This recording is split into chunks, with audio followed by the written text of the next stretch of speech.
제가 가장 소중하게 여러분들에게 드렸던 이야기가, 성경을 이해할 때는, 하나님 말씀을 이해할 때는 괄호에 묶어라.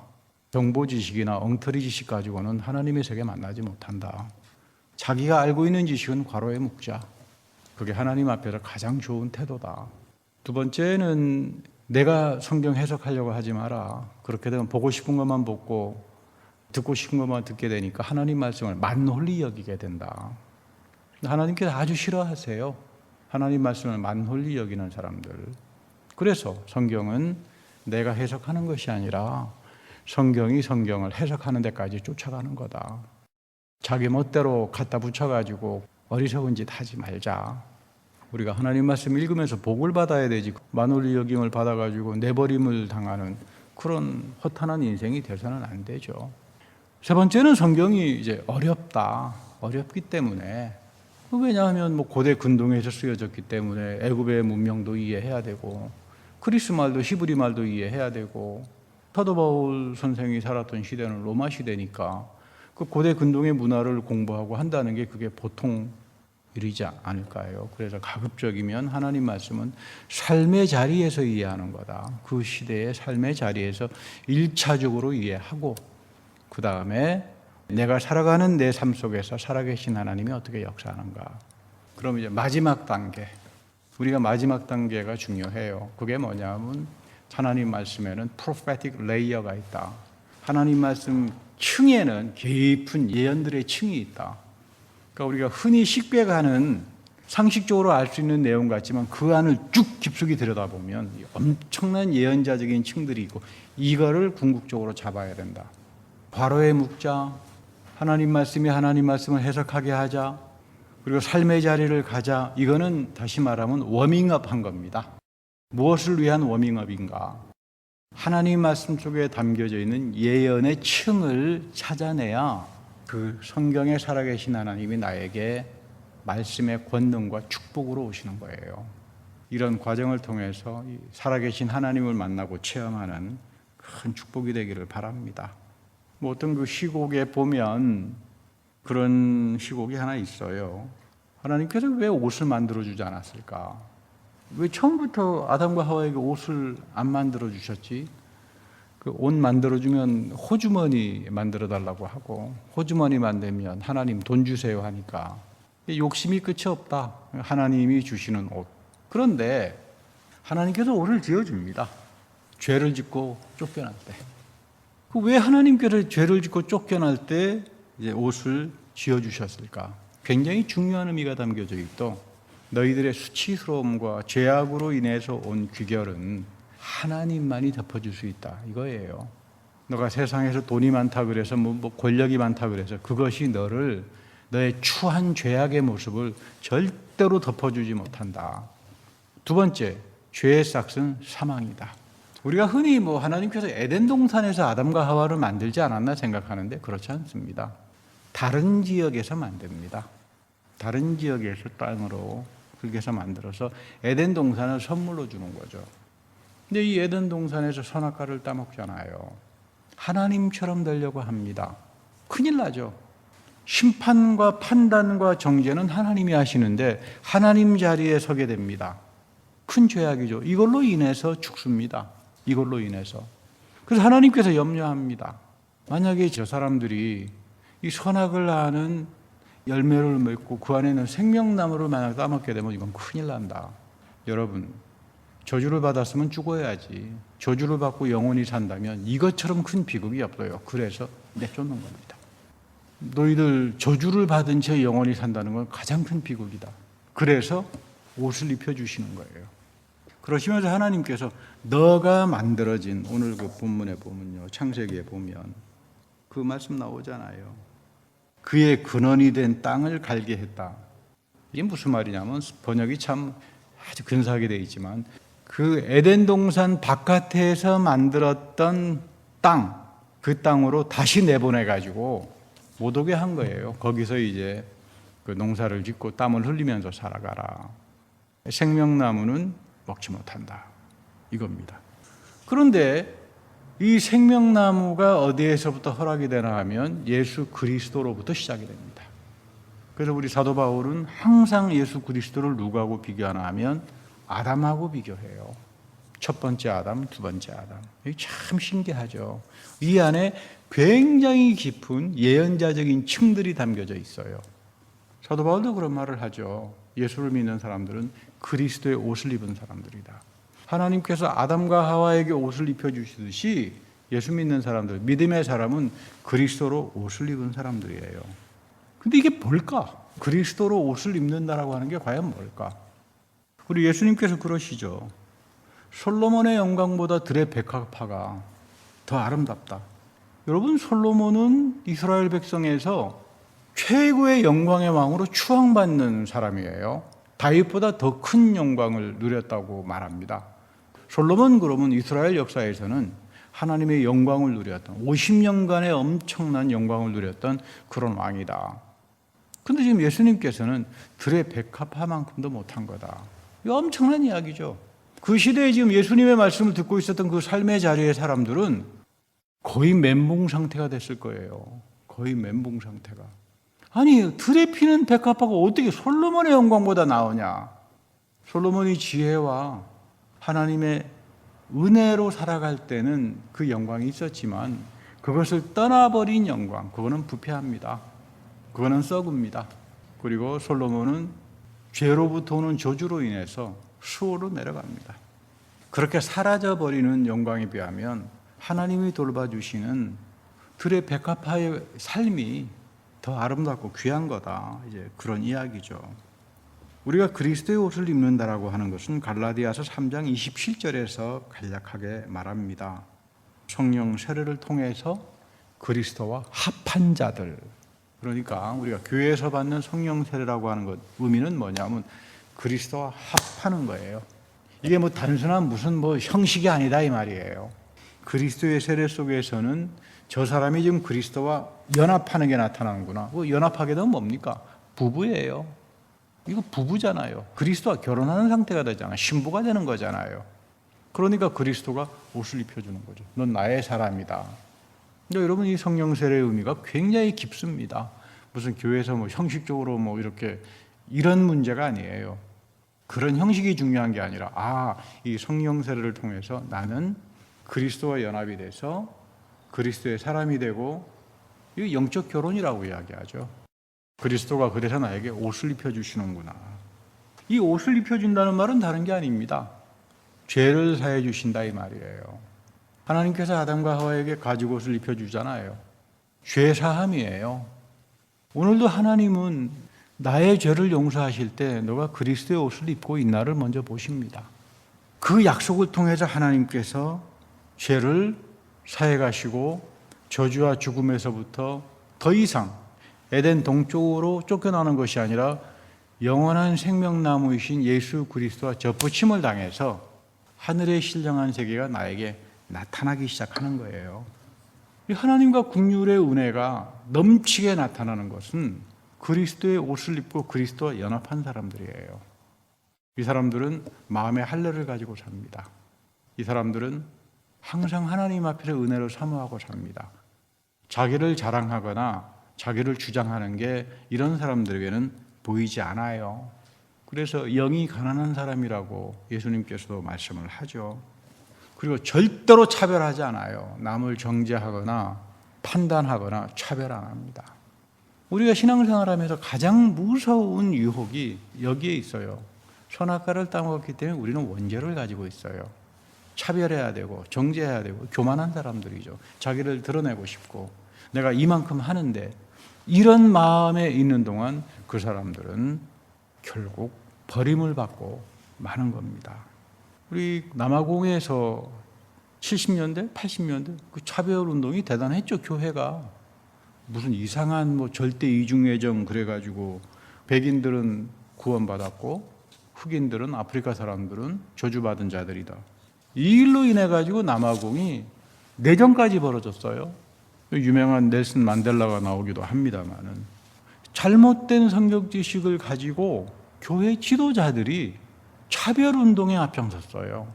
그 결과는 엄청난 이들에 대한 수치와 전 세계 교회는 남아공에 있는 교회를 이단으로 정죄해버립니다. 이단교회가 돼버렸어요. 백인교회가. 심판이죠. 참 안타까워요. 그런데 이 사람들은 지금도 그래요. 우리가 잘 믿는다. 예수님도 그렇고 사도 바울도 죄 용서를 받는 데는 여러분 차별이 없잖아요. 노예고 여성이고 부자고 백인이고 흑인이고 이 잘못된 성경 지식을 가지고 여러분 이거는 없는 것보다 못합니다. 부끄러운 이야기죠. 근데 오늘날 우리가 너무나 많은 잘못된 정보와 지식과 하나님 말씀을 읽으면서 그 배후에 깔려있는 예언자적인 깊은 충들을 보지 못하니까 이 기독교가 심판을 당하고 교회가 심판을 당하고 엉망진창이 되는 거예요.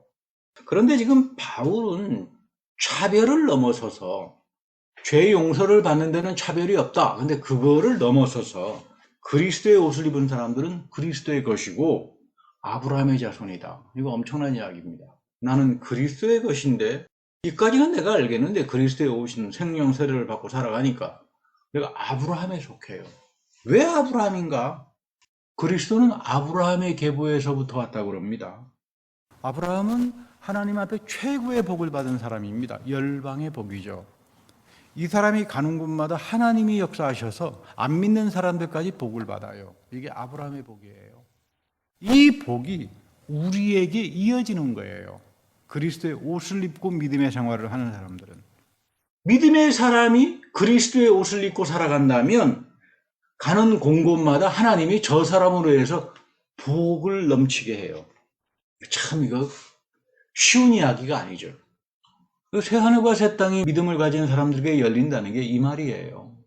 계시록 18장 16절에 가면 부자가 마지막 때 받는 심판이 나오는데 세마포의 옷과 자지 옷과 붉은 옷을 입었습니다. 귀족 고관 왕들이 입는 옷이죠. 거기에다가 금과 보석과 진주로 꾸민 겁니다. 이거 엄청 화려합니다. 이런 옷을 입은 사람들은 로마의 왕일 것이고 귀족들일 것이고 돈을 많이 번 상인들이겠죠. 보배로운 또 상품으로 취부했는데 계시록에서 가장 사람을 놀랍게 하는 표현은 1시간 안에 망했다. 여러분 이거 이해가 됩니까? 1시간 만에 망했다는 말은 이거 참 무서운 말이에요. 이게 원래 뜻이 뭐냐면 그 당대 표현이 바로 한 방에 끝났다. 순식간에 망한다. 그 누가 순식간에 망합니까? 여러분 로마는 결국 순식간에 망했어요. 그런데 여러분 이건 단순한 로마의 이야기가 아닙니다. 오늘 우리가 이거 보고 있지 않나요? 그 21세기 최고로 구가하다가 바이러스 팬데믹에 그냥 한 방입니다. 거기다가 또 전쟁까지 나니까 두 방입니다. 세 번째는 경제 인플레이션 때문에 지금 뭐 난리가 났습니다. 한순간이란 말이 이런 말이에요. 순식간에 21세기 그렇게 자랑했던 문명들, 잘 나가던 부자들, 권력을 쥔 사람들 한순간에 무너집니다. 세상의 옷을 입고 사는 사람들은 그렇게 가게 돼 있어요. 그러나 이 속에서도 하나님은 누구를 바라보시나 하면 누가 그리스도의 옷을 입고 살아가나, 누가 그리스도의 것인가, 누가 성령 세례 안에서 살아가는가, 그들을 통해서 하나님은 무엇을 이어가나 하면 아브라함의 축복을 이어가는 겁니다. 오늘 예수님께서 하신 말씀 중에도 상당히 중요한 내용이 나오죠. 두 사람이 나옵니다. 한 사람은 자세에게 고운 베옷을 입은, 당시 이런 옷은 이집트산인데 아주 굉장히 고급 옷이에요. 큰 부자가 입는 옷이죠. 그리고는 날마다 파티 열고 재미있게 삽니다. 이만하면 버릴 것 없는 인생이지요. 그런데 한 거지는 대문 밖에 사는데 이거 제일 비참한 인간입니다. 둘 다 죽었어요. 예수님의 말씀은 초점은 여기서부터 시작합니다. 둘 다 죽었다부터. 우리 흔히 죽으면 다 끝난다고 생각하는데 예수님은 그렇게 말 안 해요. 죽음부터 시작이다. 이 장면이 바뀌게 되니까 부자는 지옥에서 고통을 받고 거지는 아브라함의 품속에 안겨 있습니다. 부자는 아브라함에게 아버지라고 부르면서 나사로를 시켜서 물을 좀 가져오게 해 주십시오. 그랬더니 아브라함의 대답이 너는 살아있는 동안 이미 좋은 거 다 받았다. 더 이상 받을 것이 없다. 이 자신의 욕구 충족에 급급하며 살았던 사람에 대한 국률이 없는 심판입니다. 너는 너의 마음에 합하여 살았지. 너의 유익을 쫓아서 살았고 하나님 마음에 합하고 사는 거 안중에도 없었던 자가 아니냐. 여기서 받았다라고 하는 말, 그리스 말로는 아펠라베스라고 하는 그 원전이 의미가 조금 깊어요. 완전히 자기 것으로 고갈시키면서 살았다, 이런 뜻입니다. 그러니까 하나님께서 주신 선한 것, 모든 것, 가정, 물질이 모든 것들을 자기 욕구 충족을 위해서만 고갈시키면서 산 사람입니다. 전형적인 수존노죠. 근데 오늘 이 비유의 말씀을 읽어보면 부자의 죄목이 나오지 않아요. 무슨 큰 죄를 지었길래 저 하늘나라에서 저렇게 엄청난 그 심판을 당하는가. 곰곰이 보니까 부자가 지은 죄목은 딱 하나밖에 없어요. 뭐 큰 악한 짓 한 거 없습니다. 나사로에 대해서 요만큼의 국률이 없었어요. 부자로 살아서 심판당한 거 아닙니다. 너는 살아있는 동안 이미 좋은 거 다 받았다. 그래도 더 이상 받을 게 없어. 자신의 욕구 충족에 급급했던 사람에 대한 심판입니다. 나는 나의 마음에 합하여 살았지 말씀에 순종하거나 하나님의 마음은 안중에도 없었어요. 이제 와서 너는 더 이상 누릴 영광이 없다, 그 말이에요. 심판은 무서운 거죠. 심판을 피할 수 있는 길은 그리스도의 옷을 입고 마음의 한란을 가지고 생명나무와 더불어 살아가는 그 삶밖에 없는 거예요. 이렇게 살려면 가장 중요한 게 내 마음이 새 마음을 가져야 되고 관대한 마음을 가져야 되고 후한 마음을 가져야 돼요. 이거 없이는 절대로 부유하게 못 삽니다. 이거 없이는 우리는 다 수존노처럼 국률이 없는 자기 유익만을 위해서 살다가 결국은 지옥과도 같은 삶으로 끝나버리는 이 저주를 당한다, 그 말이에요. 천국의 삶이라고 하는 건 뭐지? 이 본문 두 번째는 아브라함의 품속에 있는 거지에게 예수님이 나사로라고 불러요. 이거 참, 예수님은 어떤 비유 속에서도 구체적인 이름을 부른 적이 거의 없어요. 근데 지금 이 사건에서만 나사로라고 하는 이름을 붙입니다. 그 이유는 사실이다, 그 말이에요. 사실이다.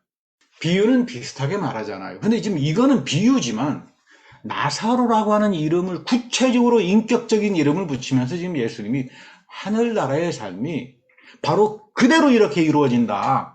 지금 이거를 우리에게 이야기를 하는 거예요. 이스라엘 사람들에게 이름은 굉장히 중요합니다. 이름을 듣는 순간 저 사람의 운명이 결정됐다. 그 이름은 굉장히 중요하게 여기죠. 하나님을 만나고 난 다음에 이름을 바꾸잖아요. 뭐 야곱이 이스라엘로 바꾸어지고, 이 나사로의 이름이 원래 히브리 이름이 엘리야자알. 이 말을 그리스 말로 표기하면 나사로예요, 나사로. 엘리야자알, 이 말이 무슨 뜻이냐면 하나님이 도우신다. 하늘나라에서 하나님이 도우시는 사람은 나사로다. 아브라함의 자손은 나사로다, 그 말이에요. 그런데 천국은 누가 가지? 누가 아브라함의 품에 안기지? 아브라함의 놀라운 열방의 축복은 누구에게 가지? 엘리야자엘, 하나님의 도우심을 가지고 사는 사람들이다. 왜 천국을 아브라함의 품으로 예수님은 말씀하시는가? 똑같아요. 아브라함은 하나님의 은혜에 자기를 온전히 맡겨서 살았던 사람입니다. 내 마음에 합한 게 중요한 사람이 아니에요. 모든 것이 하나님 마음에 합한가?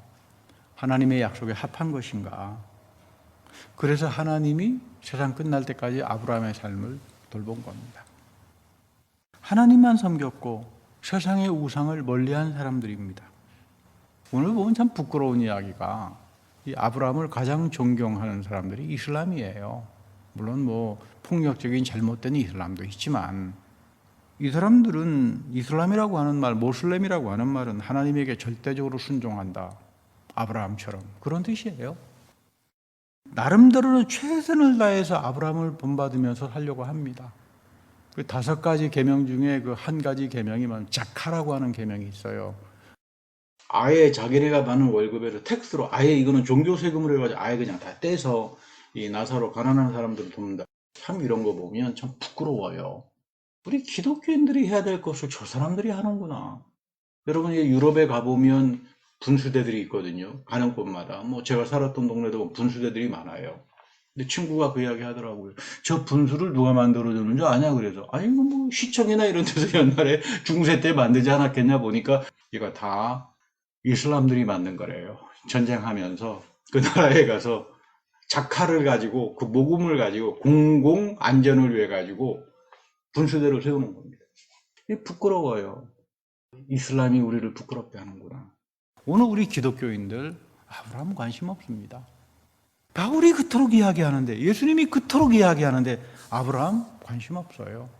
그저 하나님 앞에는 적당히 하고 하나님 마음에 합한 것보다 내 마음에 합하기를 더 원하죠. 자기 유익이나 찾다가 여러분 이런 길로 가지 말아야 합니다. 내 마음에 국률함이 와야 되고 내 마음에 후하고 관대한 마음들이 와서 나는 그리스도의 옷을 입고 사는 사람이다. 믿음이라고 하는 것은 성령 세례를 받은 사람들이라고 하는 것은 나는 이제 그리스도의 거다. 세상 것이 아니다. 그리고 아브라함의 자손으로서 아브라함에게 주신 하나님의 축복을 내가 이어가는 사람이다. 이런 자세, 이런 믿음을 통해서 여러분들에게도 아브라함의 축복이 이어지는 귀한 인생이 되기를 바랍니다.